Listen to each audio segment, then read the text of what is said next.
Karong ala sa MGCQ ang Cagayan de Oro City, gitugutan ng mga bli ang mga resto bar, spa ug massage clinic nga kaniadto sirado subay sa GCQ guidelines. Dugang detalye sa report ni Cyril Chavez.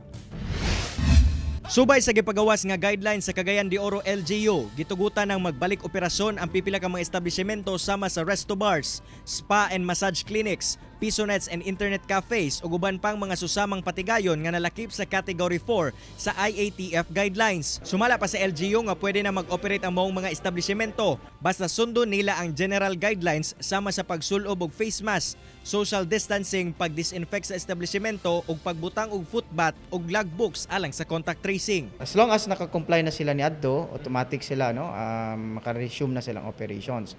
What we will be doing is post-audit system, meaning bisitahan sila, i-check din kung naka-comply na sila. Kaya again, the city government under Mayor Moreno, we are not anti-business man gyud. Pro-regulation lang gyud kita. Gani kining spa and massage clinic sa Corrales Street dinhi sa syudad. Nagsugod na og operate pagbalik human ang sobra 3 ka bulan nga pagsirado. Dako ang kalipay sa mga masahista tungod na balik na ang ilang panginabuhian nga dugay na nilang gihangyo gikan sa panggamhanan. Gawas niini ubay-ubay sab ang kabag-uhan sulod sa mong spa tungod kinahanglan ng magsulop og gloves, face shield, face mask ug apron ang mga masahista kini aron minimal lamang ang physical contact ngadto sa ginahilot. Okay lang gyapon siya pero dili gid siya totally gid nga parehas tong normal gid siya nga kuan daghan siya ga pa-massage. Sa karon naga panod pero dili gid siya daghan gid.